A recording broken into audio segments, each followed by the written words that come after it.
শুভেচ্ছা জানাচ্ছি universal medical college and hospital. আজকের সংবাদপত্রে আপনাদের স্বাগত জানাচ্ছি। আমি মীর মাসরুর জামান। সংবাদপত্রের পর্যালোচনা ভিত্তিক নিয়মিত আয়োজনে আজ আমাদের সঙ্গে রয়েছেন সাপ্তাহিকের সম্পাদক গোলাম মুর্তজা। আমরা স্বাগত জানাচ্ছি আপনাকে আমাদের মধ্যে। তো সংবাদপত্রের শিরোনামগুলো দেখে নিয়ে আগে তারপর আলোচনা করছি। দৈনিক ইত্তেফাক,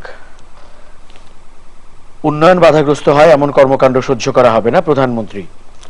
5 জানুয়ারির নির্বাচন না হলে অরাজক পরিস্থিতি সৃষ্টি হতো, বিদায়ী বক্তব্যে কাজী রকিবউদ্দিন। মানব জমিন, যার যার অবস্থানে থেকে জঙ্গিবাদের বিরুদ্ধে দাঁড়াতে হবে। ভয়ঙ্কর অপকর্মে 30 গ্যাং, 8 সদস্য গ্রেফতার। আমাদের সময়, ঐতিহাসিক টেস্ট শুরু। সকালের খবর, নতুন নির্বাচন কমিশন, এখন হার্ডলাইনে যাবে না বিএনপি। জয় দিন, শিক্ষাঙ্গনে ফের অস্থিরতা, গোয়েন্দা সতর্কতা। আলোকিত বাংলাদেশ, বিদায়ী প্রেস ব্রিফিং এ সিইসি রকিবউদ্দিন, ব্যর্থ নই, বিচার করবে ইতিহাস। দৈনিক ইনকিলাব, 20 দলীয় জোটের টার্গেট, নির্বাচনকালীন সহায়ক সরকার। ভোরের কাগজ, বিতর্কে অস্বস্তি নতুন ইসির। আমাদের অর্থনীতি, আমি বিএনপির মুখ বন্ধ করতে পারবো না, বললেন প্রধান নির্বাচন কমিশনার। দৈনিক দিনকাল, আদালত পরিবর্তনের আবেদন করেছেন বেগম খালেদা জিয়া। দৈনিক সংগ্রাম, পুরো জানুয়ারি বঞ্চিত বাংলাদেশ, ফারাক্কা পয়েন্টে পানি না আসায় প্রবাহ নেই পদ্মায়। দৈনিক করতোয়া, প্রতীক্ষিত বাংলাদেশ ভারত টেস্ট আজ থেকে শুরু।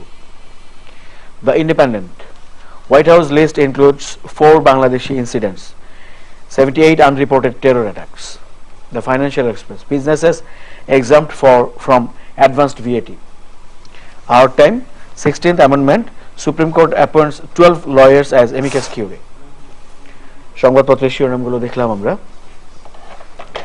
নির্বাচন কমিশনই এখন আসলে প্রধান সংবাদ এবং আলোচনার বিষয় তো দেশ জুড়েই, সব গণমাধ্যমে। এর মধ্যে যেটি ছিল গতদিন, বিগত যে নির্বাচন কমিশন কাজী রকিবউদ্দিনের নেতৃত্বে তার মেয়াদ শেষ হলো, তারা বিদায়ী সংবাদ সম্মেলন করেছেন এবং তারা বলেছেন যে ভুল কিছু হয়ে থাকলে তার দায় নিচ্ছেন, তবে নিজেরা ব্যর্থ হননি বলেও মন্তব্য করেছেন। বলেছেন সংবিধান রক্ষায় 5 জানুয়ারির নির্বাচনেরও কোনো বিকল্প ছিল না। এই প্রসঙ্গে 3টি দিকের আলোচনা। একটি বিদায়ী নির্বাচন কমিশনের যে বক্তব্য, নতুন নির্বাচন কমিশন গঠন, সার্চ কমিটির মধ্য দিয়ে যে কমিটি গঠন। প্রথমেই একটি কথা বলে নেওয়া দরকার যে যে কমিটিটি সার্চ কমিটির মধ্য দিয়ে মহামান্য রাষ্ট্রপতি গঠন করেছেন, আমরা যদি নানা ত্রুটি বিচ্যুতি নিয়ে কথা বলতে চাই তাহলে চাইলে সেই আলোচনাটি করা যায়, কিন্তু আমি মনে করি যে আমাদের সেই আলোচনার দিকে এখন দৃষ্টি দেওয়া উচিত নয়। নতুন যে নির্বাচন কমিশনটি গঠিত হতে যাচ্ছে 15ই ফেব্রুয়ারি যারা শপথ নেবেন, সবারই উচিত এই নির্বাচন কমিশনকে সময় দেয়া, তাদের সম্পর্কে যে সমস্ত কথা, যে সমস্ত অভিযোগ, যে সমস্ত বিতর্ক সামনে আসছে সেই বিষয়গুলোর ঊর্ধ্বে উঠে তারা কাজ করে প্রমাণ করবেন যে তাদের বিষয়ে যে সমস্ত কথা উঠেছে সেই কথাগুলো সত্যি নয়। এটি আমি মনে করি সব রাজনৈতিক দলের, দেশের সব নাগরিকদের প্রথমত বা প্রধানতম চাওয়া হওয়া উচিত। এই জায়গাটিতে প্রধান মন্তব্য বা গুরুত্বপূর্ণ মন্তব্য তো বিএনপির পক্ষ থেকে এসেছে। বিএনপি কিছুটা কড়া মন্তব্য করেছেন বর্তমান নির্বাচন কমিশন নিয়ে, বিশেষ করে প্রধান নির্বাচন কমিশনারকে নিয়ে। সেটি তারা করতেই পারে, তাদের একটি আশঙ্কা তাদের ভিতরে আছে, যেহেতু তাদের সময়ে তাকে বাধ্যতামূলক অবসর দেয়া হয়েছিল, পরবর্তীতে ফিরে এসেছেন। আওয়ামী লীগের সময়ে তিনি আবার পদোন্নতি সহ, সুযোগ সুবিধা সহ, পদ সহ যেহেতু অবসরে যাওয়ার সুযোগ পেয়েছেন, সেই কারণে বিএনপির ভিতরে একটি আশঙ্কা থাকতে পারে। বিতর্ক তৈরির যে কথাটি বলা হচ্ছে, বিতর্ক তৈরির চেষ্টা চলছে, তাহলে এই নির্বাচন কমিশন কাজ করতে পারবে না বলে বলা হচ্ছে। আমি এর সঙ্গে একমত যে বিতর্ক যাতে কম তোলা হয়, বিতর্ক যাতে তোলা না হয়, এদের কাজের সুযোগ দেয়া উচিত। এই জায়গাটিতে বিতর্ক কারা তুলছে, এই জায়গাটিতে আমি কিছুটা বিস্মিত, কিছুটা মর্মাহতও বলা যায়। সেটি প্রধান নির্বাচন কমিশনার এবং অন্যান্য কমিশনাররা যে দায়িত্ব নিয়েছেন, দায়িত্ব নেয়ার পর থেকেই তারা গণমাধ্যমের সঙ্গে যেভাবে কথা বলছেন, যে ভাষায় কথা বলছেন, যে শারীরিক বাচন ভঙ্গিতে কথা বলছেন, এতে আমি একটু বিস্মিত হচ্ছি। দেন প্রধান নির্বাচন কমিশনারের কথা যদি বলি, তিনি বলছেন কোনো চাপের কাছে নতি স্বীকার করবেন না। খুব ভালো কথা, কোনো চাপের কাছে নতি স্বীকার করবেন না, তিনি তো তাই বলবেন।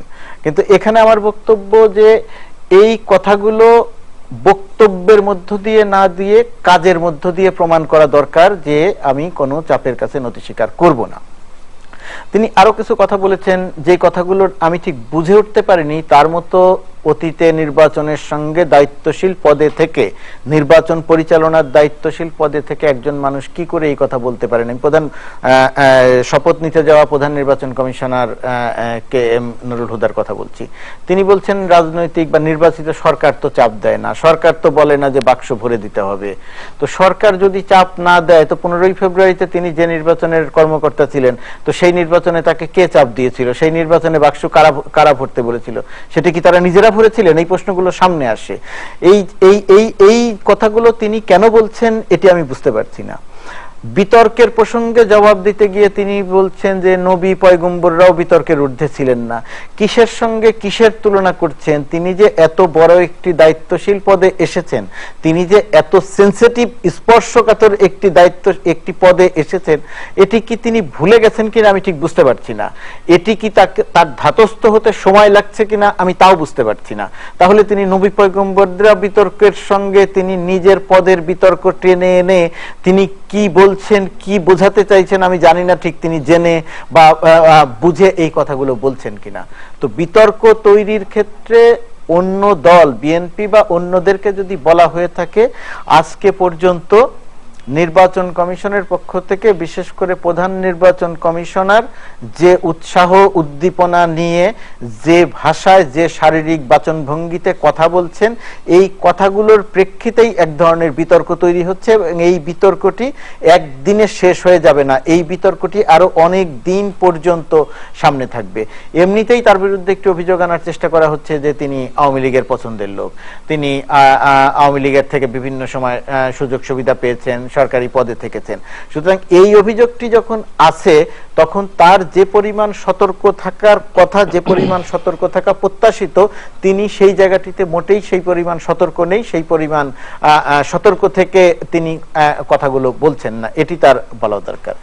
আর সার্চ কমিটির প্রসঙ্গে একটি কথা বলি যে সার্চ কমিটি, মহামান্য রাষ্ট্রপতি যে আলোচনা করেছেন রাজনৈতিক দলগুলোর সঙ্গে, পরবর্তীতে সার্চ কমিটি যে প্রক্রিয়াতে বাছাই করেছেন সেখানে দেখা যায় নাম সর্বস্ব রাজনৈতিক দল তরিকত ফেডারেশনের 3 জনের নাম এই তালিকাতে স্থান পেয়েছে 5 জনের মধ্যে।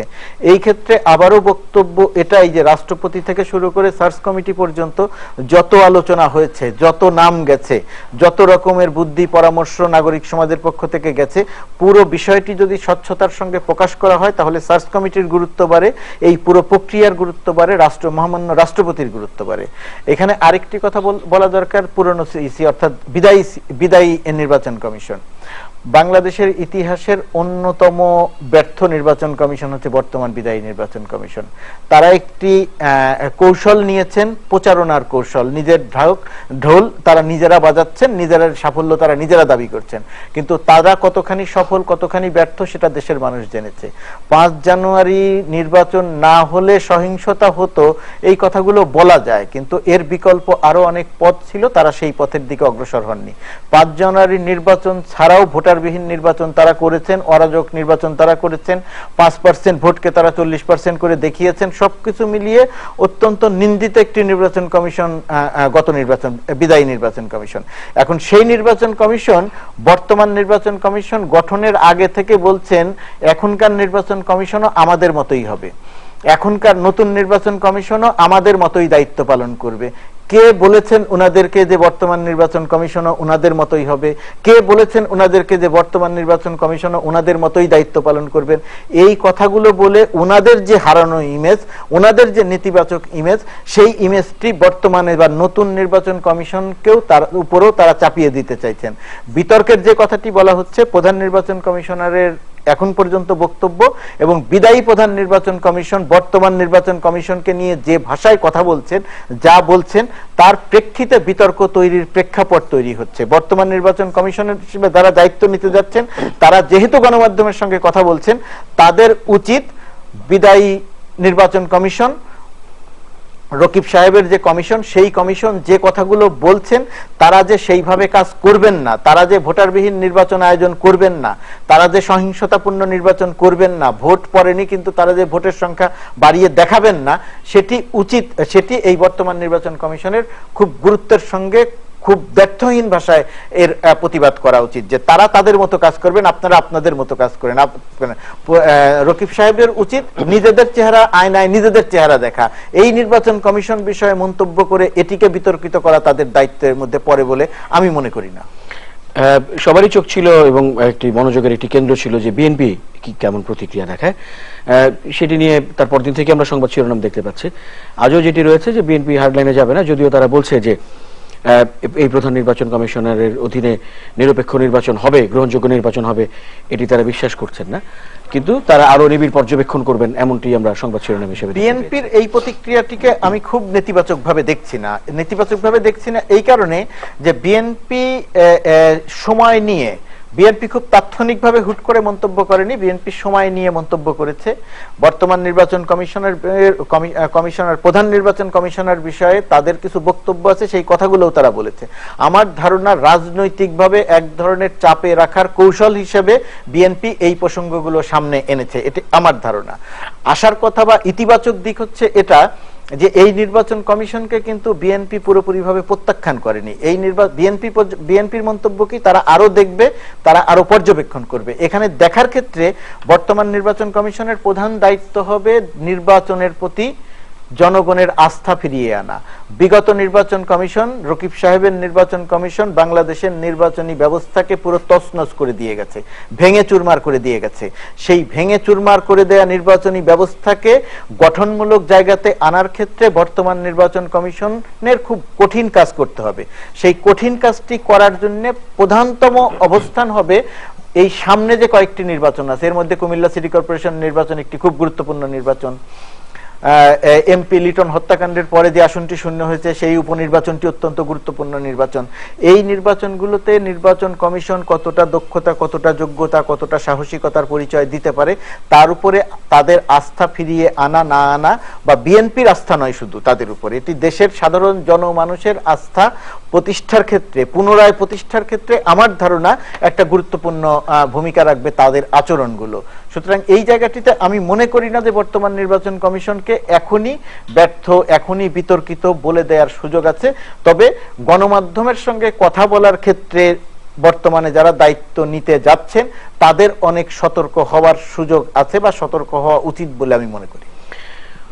উত্তরার একটি ঘটনা আমরা কিছুদিন আগে দেখেছিলাম, খুবই দুঃখজনক একটি ঘটনা। সেটি হচ্ছে একটি স্কুলের নবম শ্রেণীর ছাত্র আদনান কবির, তাকে হত্যা করেছিল তারই প্রায় সমবয়সী আরো কিছু কিশোর যুবক।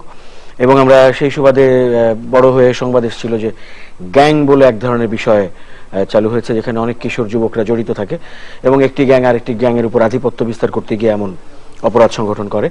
তো এরকম দুটো গ্যাংয়ের 8 সদস্যকে গ্রেফতার করা হয়েছে সেই হত্যাকাণ্ডের সঙ্গে জড়িত থাকার অভিযোগে।